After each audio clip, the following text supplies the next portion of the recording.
always there for you. And one time I called her, I said, I have a doctor's appointment in an hour and my car just died. Can you drive me? And she said, well, it's my day off from work, I really don't want to go anywhere. And that was an evidence for me that she didn't really care about me. That when I was in a difficult spot, she wasn't willing to sacrifice for me. So that's one of my evidence procedures. But that may not be true for somebody else. Somebody else it may be something different. Somebody else it may be they buy me gifts that I like. Or they talk to me when I'm in trouble. Or it could be so many different things. So even if everybody in the room had caring on their list, how we would know that would be different. All right, now this is the problem. The problem is that every student in your room has a different list.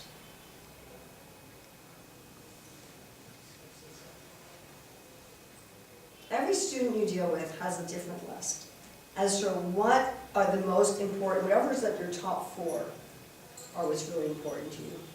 And every student's going to have a different top 4. And even when there's some similarities, they're going to have different evidence procedures.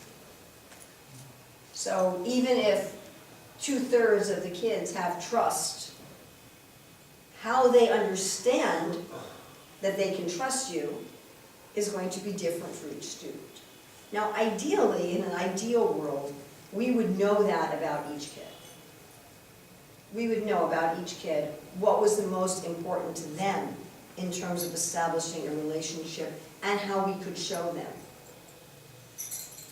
I mean, just a really simple story. I once asked my class to work on an assignment, and one of my students, who was normally very cooperative, normally did not have a problem, just simply refused to do the assignment. Just said, I'm not doing this assignment. And this was not a student that I don't think ever caused trouble. I just couldn't understand. So I tried to work with the student just kind of logically, you know, look, this is a class assignment, everybody needs to do this, and just do the best you can. If you want some help, I'll help you. And it didn't work. It just didn't work at all. And then I remembered that this student was much more emotional than I am. And I took the student actually out of the classroom, and I said, look, what's the problem? You know, what are you having difficulty with? It turned out something had happened in this person's life that morning, and you understand? Something else was going on. And I said, look, problem is if you don't do this at all, it's going to be a problem for me with the rest of the class. If I have one student who's not doing this, I understand you really don't want to do this.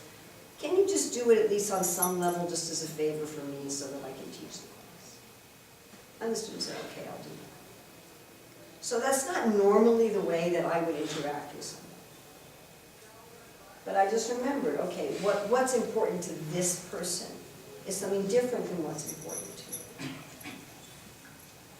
So we should really keep in mind, first of all, the first thing to do with our list is to try to be for our students at least what we need. That's the minimum to get from this exercise. To look at those 4 things on the top of your list and say, am I doing this for every student in my classroom? On a daily basis. And I put those 4 things somewhere where you see them regularly and you get reminded of them, that at least I've got to do for them what's important for me. That's absolutely the bottom line. And then beyond that, if I can try to become aware of what's important to each of them, which may be different than what's important to me. And remember that I can't just treat each person individually. I mean, it's not individual. I can't just treat each person as if they're all the same. I've got to make sure that, you know, what is it that motivates them? And that requires some observation on my part as a teacher, that I can start to notice, all right, in which ways that I interact with them are they motivated, and in which ways do I interact with them that they don't respond to. Does this make sense to you? Yes. Because they're very different. And what will motivate one person will have no effect on someone else, or even unmotivated. Yeah? Again, this is a good exercise you can do if you're thinking, if someone's thinking about what career they want, you can ask them what are the values most important to you in a career, then ask them to put it in order and then help them with the order. Just remember when you're doing this, let the words mean to that other person whatever they mean to that other person. It doesn't matter what it means to you, it only matters what it means to them. And it doesn't matter what's most important to you, it matters what's most important to them. So this is true in terms of, you know, if they're looking to get married, what kind of person they want to marry, a career, what service they want to take up, where they want to live. And by the way, these things can change sometimes. So, you know, just because you've done this with career when you're 20, when you're 25, it may be a somewhat different list based on your experience. If you're looking at some sort of big change or big decision in your own life, this is a very valuable exercise to do. And if you're helping someone else, this is very valuable. Just remember you're taking the role of a facilitator. So I do have one other thing that I'd like to teach, but it will require us going to 1:30. Is there anybody who really would not be okay with that? And that's okay if you're not okay with that. Is there anybody who's just like, oh my God, she's kidding. I have to get out of here at 1 o'clock. So anybody who really needs to get out of here, please be honest. Okay. So, has this been helpful so far? The two that we've done so far. Okay. Just to give yourself an emotional mental break between these things, stand up. Touch the ceiling. Touch the ceiling. Touch that ceiling. Come on, you can do it. Okay. Sit down. Thank you.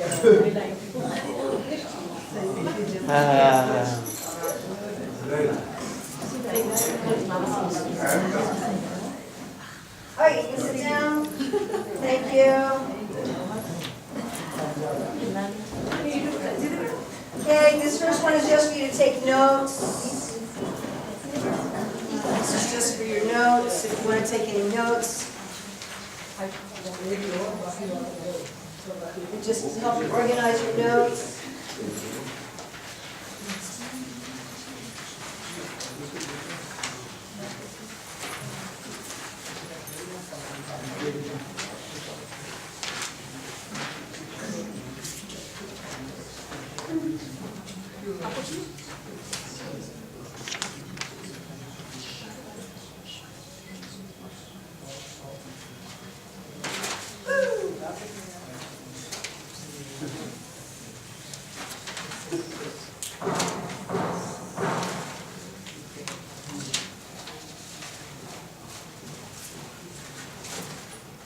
Okay, I noticed some of you in your values in terms of relationship talked about steadiness and hanging around, being in there for the long haul. And I'm not saying that once you're a teacher, you have to be a teacher till the day you die. I'm not saying you can never have another career. But we are going to look at, in this particular workshop, how to remain inspired for life if you want to be inspired for life, or to be inspired to be a teacher as long as you want to be inspired for life. How to keep up your inspiration and your enthusiasm. Teaching is not an easy job. It's not the kind of job where you get a whole lot of support and encouragement, or a whole lot of money, or a whole lot of status. I'm actually very impressed that you've taken up this career. In India right now, I think the only careers are like IT specialist, medical doctor, finance manager. That's like it, right? So when you tell your parents, I want to be a teacher, they'll look at you and go, what? What speaker you said you wanted to be a musician or something. So I think it's kind of going against the grain of modern Indian society to dedicate your life to teaching. So thank you very much for doing that. But it means that you're in a situation, this is true actually in most of the world, that although teachers are arguably some of the most important people in society, they're not treated that way. They're not regarded as some of the most important people in society. I don't think that was always true. I think in former times, teachers were much more highly regarded. I mean, even when I was a child, teachers were much more respected than laymen. And one thing I should just tell you, it's not directly related to this, but kind of as an introduction, is that when I was teaching in America, I really had a problem with parents not being respectful. And I thought, well, maybe it's because I'm a woman. Maybe if I were a man running the school, I'd be respectful. And then I saw schools that were run by men and people were just as disrespectful to them. And at that time, I just had an undergraduate degree. I thought maybe if I had a graduate degree. And then I saw people who had graduate degree and the parents were just as disrespectful to them. And then I thought, well, maybe if I didn't, see these people every day at the temple, if they weren't part of my community, it was more professional separation. And then I went to work for a government school, the parents were just as disrespectful to them. And I thought maybe if it was in a different culture, maybe if it was in India, and then I came to help out the schools in India. And I go to the Sandipani Muni school and they say, the parents are really disrespectful because they're all illiterate, they haven't had an education, they don't understand education, so they don't value education. Then I come here and you guys say, well, the parents are disrespectful because they're rich and so they're proud. So my conclusion is that right now in the world, people no longer respect teachers. It doesn't matter whether it's a Krishna conscious school or not Krishna conscious school, whether the parents are poor or illiterate or rich and very educated, whether you know the parents very well and see them every day at Mangalarti or you never see them. It doesn't matter whether you're male or female. It doesn't matter whether you have a PhD. It doesn't matter whether you have an education degree. It just doesn't matter. People no longer respect teachers. It's really a problem. And some places not as much of a problem as others, but it's really a problem. The only place I've been to where I still see the more traditional respect for teachers was in Indonesia. And I'm sure there it's also going down. But it's just that idea of respecting teachers and respecting authority is being lost in the world. But it makes it very difficult to be a teacher. So we're going to look at how we can stay inspired, and we're going to look at several different areas that may really make a big difference. And then we'll do a little self-evaluation quiz at the end. So the first is getting practical help. In a traditional society, people know each other, there's extended family, there's a village, and people help each other. Often in modern society, we're very isolated, and we're very much on our own.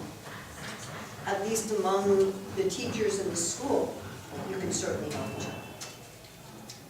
Right? But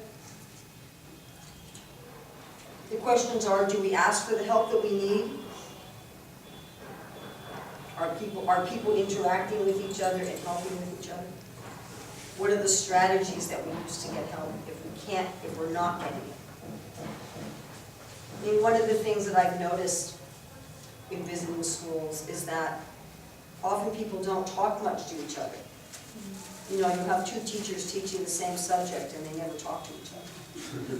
So they're not sharing their resources. Or more than one school in a community and they never talk to each other. So they're both developing math resources, but they never share it with each other.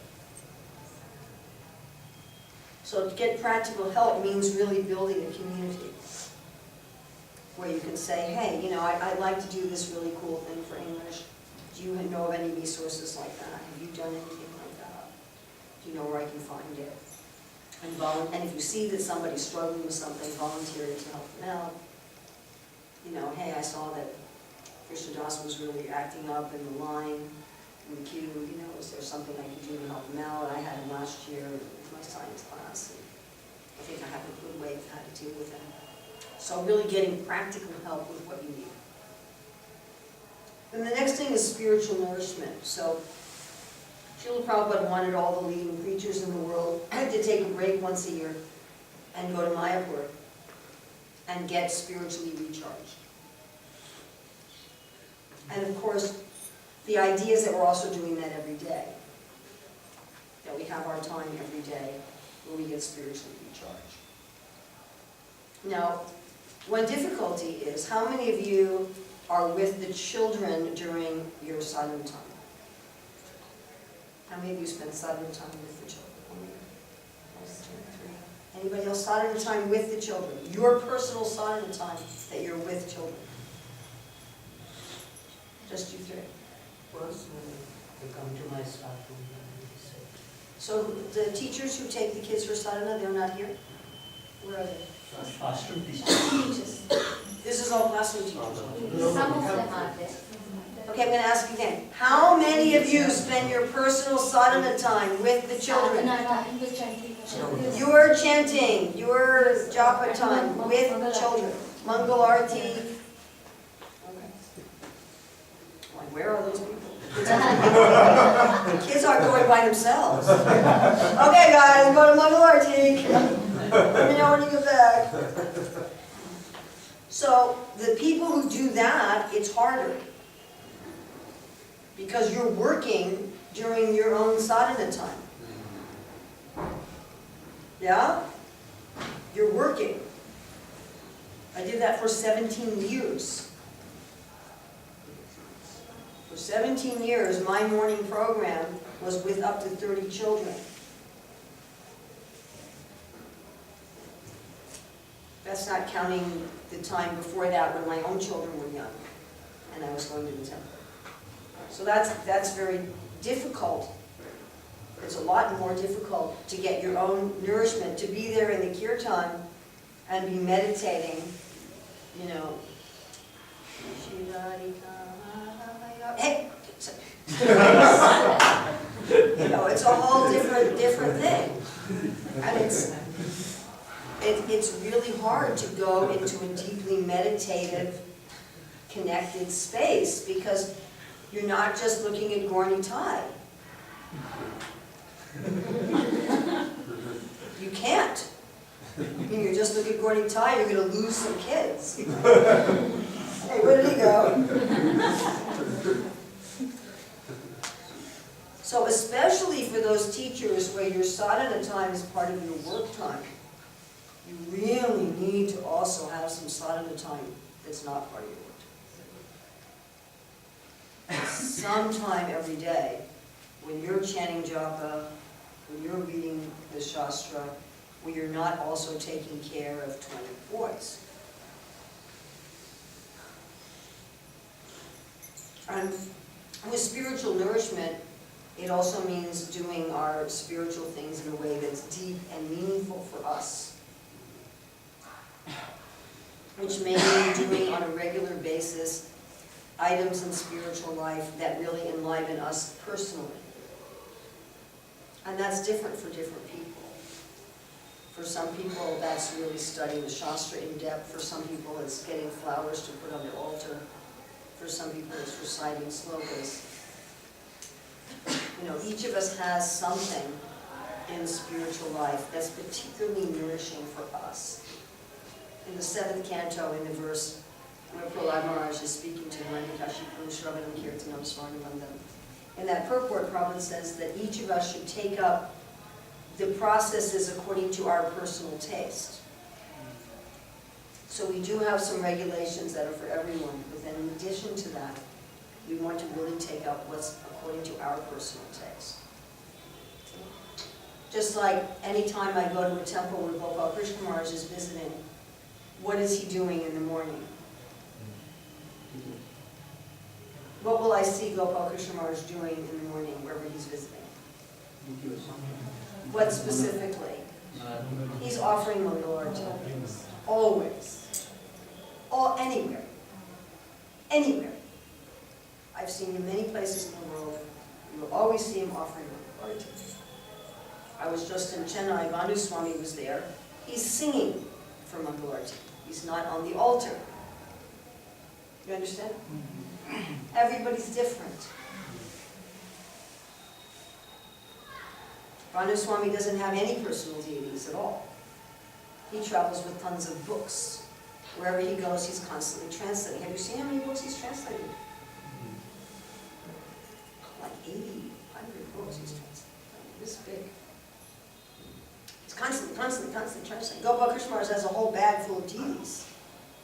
Everybody's different. You ever listen to a class by V.B. Govindamarsh? Mostly it's just kirtan. We'll have a kirtan for half an hour and a class for 10 minutes.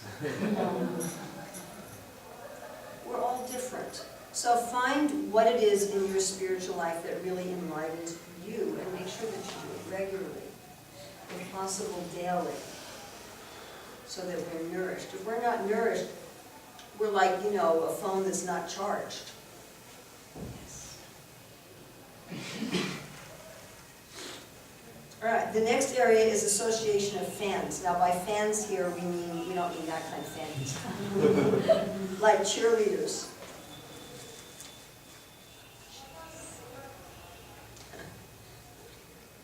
One devotee friend of mine told me her sister went to France and stayed in a hotel.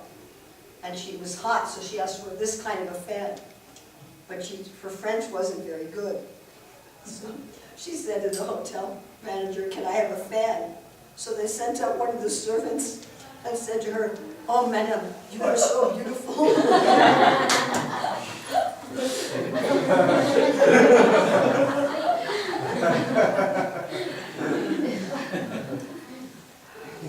But we all need people who cheer us on, who enliven us.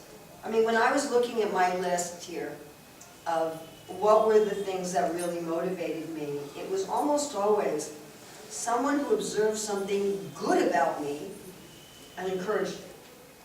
Someone who observed me, saw something good, and said, "Why don't you do more of that?"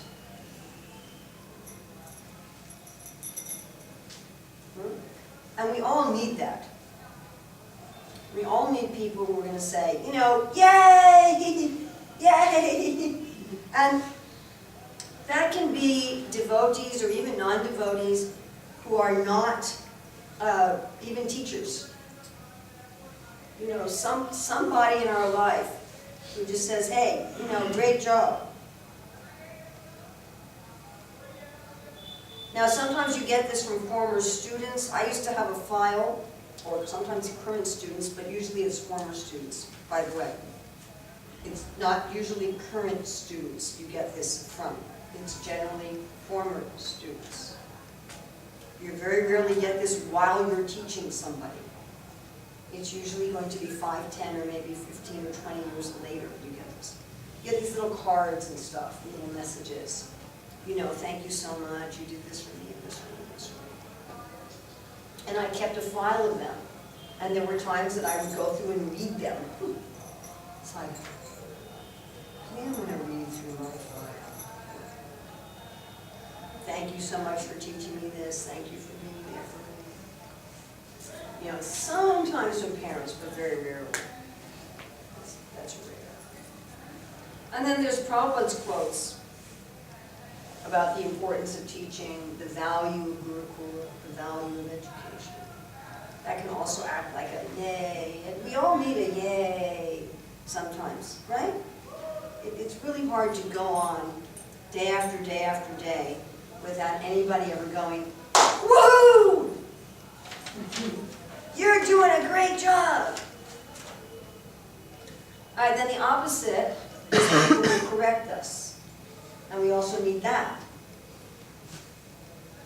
We also need somebody in our life who's saying, you know, I remember when I was a very, very new teacher, really, really new teacher. Rameshwar was our GBC. And he visited the school and he said, "Urmila, I know you love the kids, make sure they know it." I was like, oops.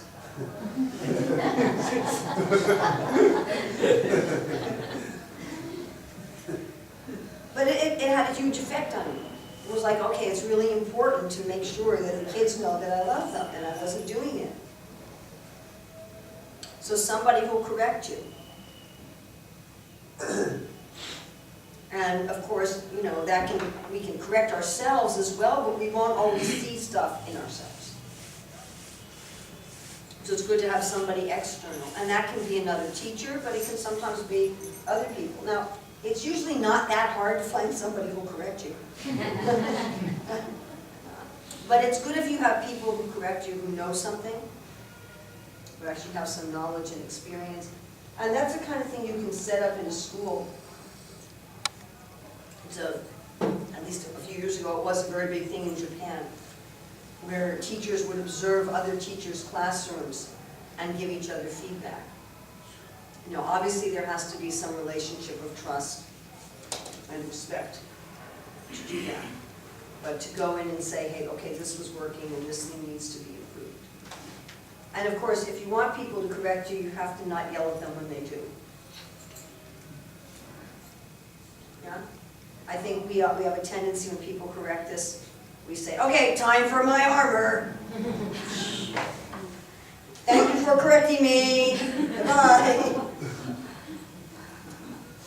Someone corrected me the other day, and I very willfully and intentionally opened, psychologically. The tendency when someone corrects you is to close.